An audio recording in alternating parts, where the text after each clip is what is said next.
नमस्कार, सुप्रभात. मी रुशाली यादव सारंग. आता आपण पाहणार आहोत सुपरफास्ट 100 बातम्या. सिंधुदुर्गानंतर आता रत्नागिरीमध्ये सुद्धा बॅनर वॉर. बाप तो बाप होता है. उदय सामंतांच्या पाली गावात भाजपचे बॅनर झळकले. राणे आणि सामंत यांच्यामध्ये राजकीय कलगीतुरा सुरूच. कलिना मध्यवर्ती ग्रंथालय भूखंड गैरव्यवहार प्रकरणी छगन भुजबळांना मुंबई सत्र न्यायालयाची तंबी. पुढील सुनावणीला हजर रहा, अन्यथा वॉरंट बजावणार, न्यायालयाच्या सूचना. यापुढे इस्लामपूर वाळवा मतदारसंघावर देखील आपलं विशेष लक्ष राहणार. कोणाच्या तरी दबावाखाली राहण्याचे दिवस संपले. विश्वजित कदम आणि विशाल पाटलांचं थेट जयंत पाटलांच्या मतदारसंघातूनच अप्रत्यक्षपणे जयंत पाटलांना आव्हान. कोल्हापुरात शक्तीपीठ महामार्ग विरोधी कृती समितीकडून 18 जूनला महामोर्चाचं आयोजन. महामोर्चाला इंडिया आघाडीचा पाठिंबा, तर सत्ताधाऱ्यांकडूनही शक्तीपीठ महामार्ग रद्द करण्याची मुख्यमंत्र्यांकडे मागणी. शक्तीपीठ महामार्ग कोणत्याही परिस्थितीमध्ये रद्द केला जाणार, मंत्री म्हणून जेवढी ताकद लावता येईल तेवढी लावणार. शक्तीपीठ महामार्गावर मंत्री हसन मुश्रीफ यांची प्रतिक्रिया. रस्ता उपलब्ध असताना शक्तीपीठ महामार्गाची गरज आहे का? जनतेला शक्ती मिळणार नसेल तर शक्तीपीठ महामार्ग कशासाठी? छत्रपती शाहूंचा सरकारला सवाल. पूर्व विदर्भामध्ये ठाकरे गटाकडून विधानसभा निवडणुकीची तयारी सुरूच. ठाकरे गटाचे संपर्क प्रमुख भास्कर जाधव आज घेणार पदाधिकाऱ्यांची बैठक. आगामी विधानसभा निवडणुकांसाठी महाविकास आघाडीसोबत लढणार. मुंबईच्या वायबी चव्हाण सेंटरमध्ये तीनही पक्षांची बैठक. पारिजात माझ्या दारी, फुले का पडती शेजारी? पण असं असलं तरी पारिजातकाला खत पाणी घालणं सोडणार नाही. उद्धव ठाकरेंची काँग्रेस मोठा भाऊ झाला का, या प्रश्नावर मिश्किल टिप्पणी. महाराष्ट्रामध्ये काँग्रेसची 288 विधानसभेच्या जागा लढण्याची तयारी. नाना पटोलेंची माहिती. जिल्हा परिषद न्याय कार्यकर्ता आणि पदाधिकाऱ्यांच्या बैठकांचा धडाका सुरू. विधानसभेमध्ये महाविकास आघाडीचं 180 ते 200 जागा जिंकण्याचं टार्गेट. काँग्रेसचे नेते पृथ्वीराज चव्हाणांकडून विश्वास व्यक्त.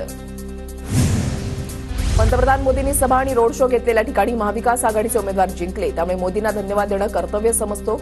शरद पवारांचा मोदींना टोला. मोदींच्या महाराष्ट्रामधल्या सभा आमच्या मागणीवर झाल्या. जिंकणं हरण्यापेक्षा पंतप्रधान आमच्या गावामध्ये आले हे महत्वाचं. पवारांच्या विधानावर बावनकुळेंची प्रतिक्रिया. लोकशाही वाचवण्यासाठी सर्वांनी मतदान केलं तर मुंबई लुटणाऱ्यांना मराठी माणूस मतदान करणार नाही, उद्धव ठाकरेंचं विधान. उद्धव ठाकरेंना उद्धव मिया म्हणतात. नारायण राणेंची ठाकरेंवर टीका. मुस्लिमांना मातोश्रीमध्ये काय बोलतात मला माहिती, नारायण राणेंचं वक्तव्य. ठाकरेंना मिळालेल्या मतांमध्ये मोठा वाटा मुस्लिमांचा. मुस्लिम मतं मिळून अभिमान वाटत असेल तर ते त्यांना लखलाप. हा बाळासाहेबांच्या विचारांशी दगाफटका, बावनकुळेंचं वक्तव्य. लोकसभा निवडणुकीमध्ये मुंबईत गद्दार विरुद्ध खुद्दार अशी लढाई होती. समोरच्याच्या छाताडावर नाचून विजय मिळवला. ठाकरे गटाचे आमदार अजय चौधरींची प्रतिक्रिया. पुढील 1 वर्षामध्ये अरविंद सावंत पुन्हा कॅबिनेट मंत्री बनणार. माजी महापौर किशोरी पेडणेकरांनी दिले केंद्रातील सत्ता पलटण्याचे संकेत. राष्ट्रवादीचे खासदार प्रफुल्ल पटेल आज गोंदिया जिल्ह्याच्या दौऱ्यावर. प्रफुल्ल पटेल राष्ट्रवादीच्या कार्यकर्त्यांशी संवाद साधणार. कोकणात आम्ही कोणाला शिरू देणार नाही. कोकणातून मी शिवसेना संपवली. पाय देऊन पुढे जाणाऱ्यांचा पायच बाजूला केला, नारायण राणेंची वक्तव्य. शिवसेनेला संपवणारी अवलाद अजून जन्माला यायची आहे, विनायक राऊतांचं विधान. तर 48,000 विजय मिळवणाऱ्यांनी हात स्वर्गाला लागले असं समजू नये, असं म्हणत लगावला राणेंना टोला. दिल्लीवरून भुजबळांना नाशिक लोकसभेची उमेदवारी फायनल झाली होती, पण शिंदे गटानं नाशिकची जागा सोडली नाही. हसन मुश्रीफांची माहिती. नाव फायनल होऊन उमेदवारी न मिळाल्यानं भुजबळांमध्ये खतखत असल्याचंही वजाहत. नैसर्गिक न्यायानुसार नाशिकच्या जागेवर आमचा अधिकार होता. आमच्याकडून भुजबळांवर कोणताही अन्याय नाही, शंभूराज देसाईंकडून स्पष्ट. मी नाराज असल्याच्या वावड्या उठवल्या जातात. प्रत्येक बैठकीला मी जाणं शक्य नाही. काही बैठकींना आमचे पदाधिकारी जातात. माहितीच्या बैठकीमधल्या अनुपस्थितीवरून भुजबळांचं स्पष्टीकरण. 24 जूनपासून लोकसभेचं विशेष सत्र. विशेष सत्रामध्ये लोकसभा अध्यक्ष आणि उपाध्यक्षांची निवड केली जाणार. उपाध्यक्षपदासाठी विरोधकांकडून उमेदवार दिला जाण्याची शक्यता. 27 जून ते 12 जुलैपर्यंत राज्य विधिमंडळाचे पावसाळी अधिवेशन. 28 जूनला अजित पवार राज्याचा अतिरिक्त अर्थसंकल्प सादर करणार. ही लोक रक्ताना राजकारण करतात. लोकसभेच्या वेळेला सोलापूरमध्ये दंगली घडवण्याचा फडणवीस आणि त्यांच्या पिल्लावळांचा प्लॅन होता. काँग्रेस खासदार प्रणिती शिंदे यांचा गंभीर आरोप. प्रणिती शिंदेचे आरोप निराधार. फडणवीस राज्याचे गृहमंत्री, ते असं काही करू शकत नाहीत. नारायण राणेंनी फडणवीसांवरचे आरोप फेटाळले. स्फोटक वक्तव्य करून स्वतःची प्रसिद्धी वाढवण्याचा प्रयत्न. दंगलीच्या विधानावरून बावनकुळेंची प्रणिती शिंदेंवर टीका. भाजपला सक्षम विरोधी पक्षाची सवय नव्हती, आता सक्षम विरोधी पक्ष भाजपसमोर असणार, तर हवं तेव्हा सरकार पलटू शकतं असा इशारा काँग्रेसनं दिलाय. अमोल कोल्हेंचं वक्तव्य. माझ्या मतदारसंघामध्ये जरांगेंचा फायदा झाला. आरक्षणासाठीची लढाई जरांगे लवकरात लवकर जिंकतील यासाठी केंद्रामध्ये प्रयत्न करणार. जरांगेंच्या भेटीनंतर खासदार निलेश लंकेंचं आश्वासन. बी बियाणं खतांची चढ्या भावानं विक्री करणाऱ्यांना चाप बसणार. राज्यामध्ये खतांची वितरण प्रणाली अधिक कडक होणार. कृषी मंत्री धनंजय मुंडे यांची माहिती. प्रत्येक जिल्ह्यामध्ये 3 अतिरिक्त भरारी पथकं नेमण्यात येणार. महाराष्ट्र सीईटीचा निकाल आज संध्याकाळी 6 वाजता लागणार. विद्यार्थ्यांची प्रतीक्षा संपणार. डीपफेक व्हिडिओवर आळा बसणार. युट्यूबवरही नियंत्रण येणार. आगामी अधिवेशनामध्ये मोदी सरकार डिजिटल इंडिया विधेयक आणणार. धाराशिवमध्ये हिंदू जनजागृती समितीचा तुळजाभवानी मंदिरासमोर घंटानाद आंदोलन. मंदिरामध्ये सोने चांदीमध्ये भ्रष्टाचार झाल्याच्या अहवालावरून आक्रमक भूमिका. तुळजाभवानी अलंकार चोरी प्रकरणामध्ये एसआयटी नेमूनही आरोपी महंत चिलोची बुवा 6 महिन्यांपासून फरार. आरोपी महंतांना अटक करा अन्यथा आंदोलन करू. पुजारी मंडळाचे माजी अध्यक्ष किशोर गंगणे यांचा इशारा. आज मराठवाडा महाराष्ट्राला पावसाचा येलो अलर्ट. कोकणातही 2 दिवस मुसळधार पावसाचा इशारा. छत्रपती संभाजीनगर शहरासह चिकलठाणा पैठण तालुक्यामध्ये पावसाची हजेरी. शेतकरी मात्र अजूनही दमदार पावसाच्या प्रतीक्षेत. वाशिम जिल्ह्यामधल्या शेतगावमध्ये मुसळधार पाऊस. पहिल्याच पावसामध्ये शेतकऱ्यांच्या शेतामध्ये पाणी घुसल्यानं माती खरडली. राज्यामधल्या 483 गावांना दरडींचा धोका. रायगड रत्नागिरी जिल्ह्यामधले ठिकाणं निश्चित, तर पुणे आणि कोल्हापूर जिल्ह्यामधील अनेक गावांना दरडी कोसळण्याचा सर्वाधिक धोका. मध्य रेल्वेवर माटुंगा ते मुलुंड स्थानकादरम्यान आज 11:05 ते दुपारी 3:05 ब्लॉक, तर हार्बरवर कुर्ला ते वाशी दरम्यान 11:10 ते दुपारी 4:10 ब्लॉक असणार. मुंबई विद्यापीठातर्फे राष्ट्रीय धोरणाचा प्रसार करण्यासाठी विशेष कार्यशाळा. आदिवासी बहुल भागामध्ये 2 दिवसीय कार्यशाळा. विद्यार्थी, शिक्षक आणि शासकीय अधिकाऱ्यांचा सहभाग. रणजी क्रिकेटमध्ये निवड करण्याचं आमिष दाखवून 5 क्रिकेटपटूंची 63 लाखांची फसवणूक. मुंबईमधल्या दोघांविरोधात मालाड पोलिसांकडून गुन्हा दाखल. गणेशोत्सवाच्या पार्श्वभूमीवर बृहन्मुंबई सार्वजनिक गणेशोत्सव समितीकडून तयारी सुरू. सर्व सार्वजनिक गणेशोत्सव मंडळांची 22 जूनला बैठक होणार. मुंबई सखोल स्वच्छता मोहिमेमध्ये एकाच दिवशी 317 किलोमीटर लांबीचे रस्ते स्वच्छ. 128 मेट्रिक टन राडा रोडा. 87 मेट्रिक टन कचऱ्याचं संकलन. 1452 कर्मचाऱ्यांचा सहभाग. मध्य रेल्वेवर मुंबई उपनगरामध्ये 2 महिन्यामध्ये फुकट्या प्रवाशांकडून 63 कोटी 62 लाखांचा दंड वसूल. लोकल, मेल एक्सप्रेसमध्ये तपासणी. पहिल्याच पावसामध्ये 30 ठिकाणी साचलं पाणी. पालिका प्रशासनाकडून आढावा. विक्रोळीमधल्या नालेसफाईच्या कंत्राटदाराला 25,000 रुपयांचा दंड. बीडीडी चाळ पुनर्विकास प्रकल्पातील जुन्या चाळींमधील भाडेकरूंना 11 महिन्यांचं भाडं म्हाडा एकत्रित देणार, तर वरळी बीडीडीची लॉटरी आठवड्याभरामध्ये निघणार. सलग सुट्ट्यांमुळे लोणावळा शहर परिसरामध्ये पर्यटकांची गर्दी. लोणावळा, खंडाळा, पवनानगर परिसरात पर्यटकांच्या वाहनांमुळे कोंडी. ठाण्यामधल्या मुंब्र्यामध्ये सिमेंट मिक्सर वाहनाचा अपघात. आमदार जितेंद्र आव्हाडांची घटनास्थळी पाहणी. घटनेमध्ये एकाचा मृत्यू, तर 3 ते 4 लहान मुलं आणि 1 जण जखमी. अंबरनाथ शहरामध्ये नालेसफाई आणि कचरा संकलनामध्ये दुर्लक्ष होत असल्यानं नगरपालिकेमध्ये आंदोलन. नागरिकांचा अधिकाऱ्यांना घेराव. अंबरनाथ शहरामध्ये अंतर्गत रस्त्यांची चाळण. सालाबादप्रमाणे यंदाही रस्त्यांची डागडुजीच.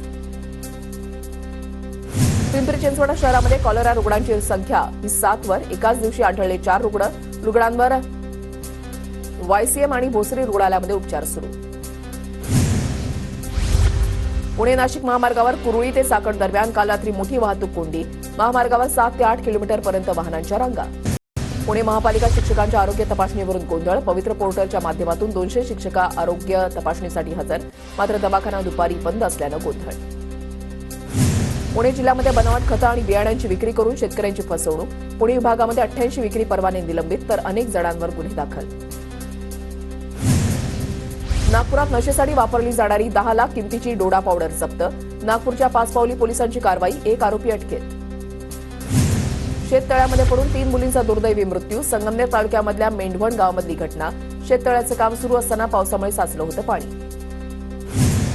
नांदेडच्या हिमायतनगर कृषी उत्पन्न बाजार समितीमध्ये गोंधळ. संचालक मंडळ आणि व्यापाऱ्यांमध्ये धक्काबुक्की. काळे वाटपावरून वाद आणि वादाचं रूपांतर धक्काबुक्की. नांदेडमध्ये कृषी केंद्र चालक व्यापाराच्या घरावर सशस्त्र दरोडा. कुटुंबियांना मारहाण करत दागिन्यांची लूट. 30 ते 35 तोळा सोन्यासह 20 लाखांची रोकड घेऊन दरोडेखोर पसार.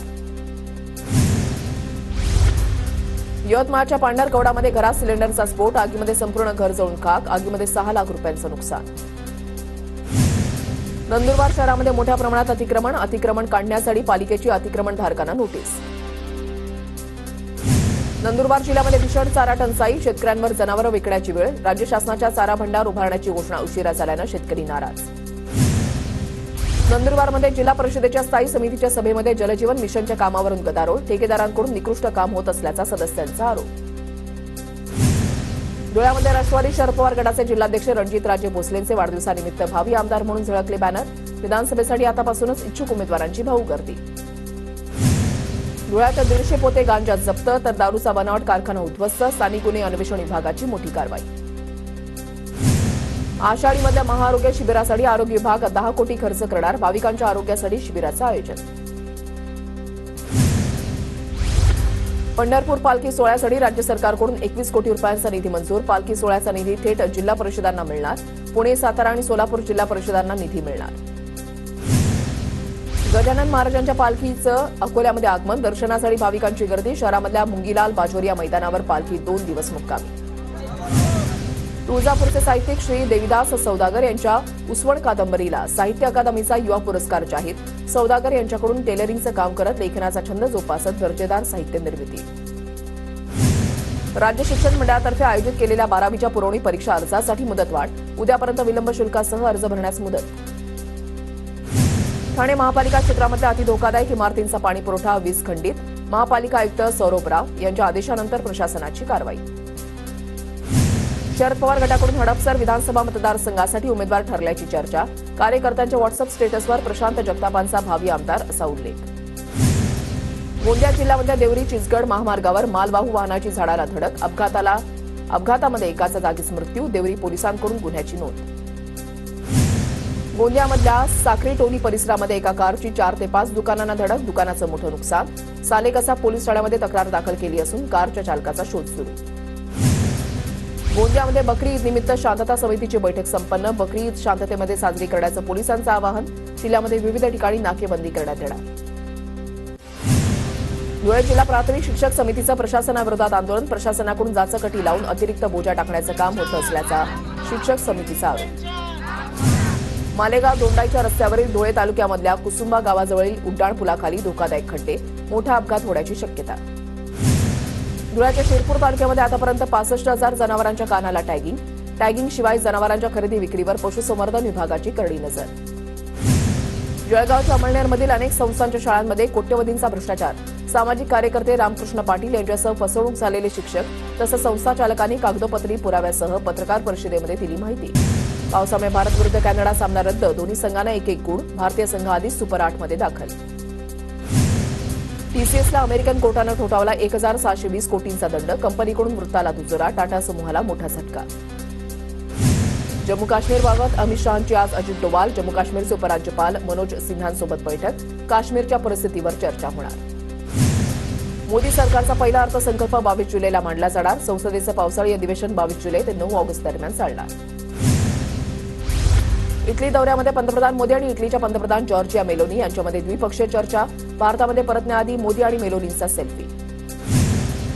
भारत पश्चिम आशिया युरोप मार्गिकेला चालना मिळणार. पायाभूत प्रकल्पांसाठी G7 राष्ट्र कटिबद्ध. शिखर परिषदेमध्ये चर्चा. महाराष्ट्रासाठी अभिमानास्पद बाब. इटालियन मोहिमेमध्ये लढलेल्या शहीद यशवंत घाडगेंच्या इटलीमधल्या स्मारकाचा विकास होणार. आंध्र प्रदेशच्या उपमुख्यमंत्रीपदी पवन कल्याण. पवन कल्याण यांच्याकडे पंचायत राज आणि ग्रामीण विकास, विज्ञान आणि तंत्रज्ञान विभागाचा कारभार. अधिवेशनामध्ये एनडीए सरकार वादग्रस्त विधेयकं बाजूला ठेवण्याची शक्यता. महाराष्ट्र, हरियाणा, झारखंडमधील विधानसभा निवडणुका जिंकण्यावर मोदींचा भर. राजधानी दिल्लीमध्ये पाणीबाणी. थेंब थेंब पाणीही दिल्लीकरांसाठी महाग. दिल्लीमध्ये पाण्यासंदर्भात आता गंभीर परिस्थिती निर्माण.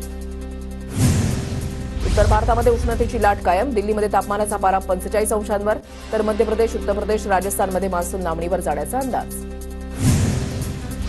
सिरिल रामाफोसा दुसऱ्यांदा दक्षिण आफ्रिकेचे राष्ट्राध्यक्ष. 30 वर्षांनंतर देशामध्ये आघाडी सरकार. मंडेला यांच्या पक्षाला विरोधी पक्षाचा पाठिंबा.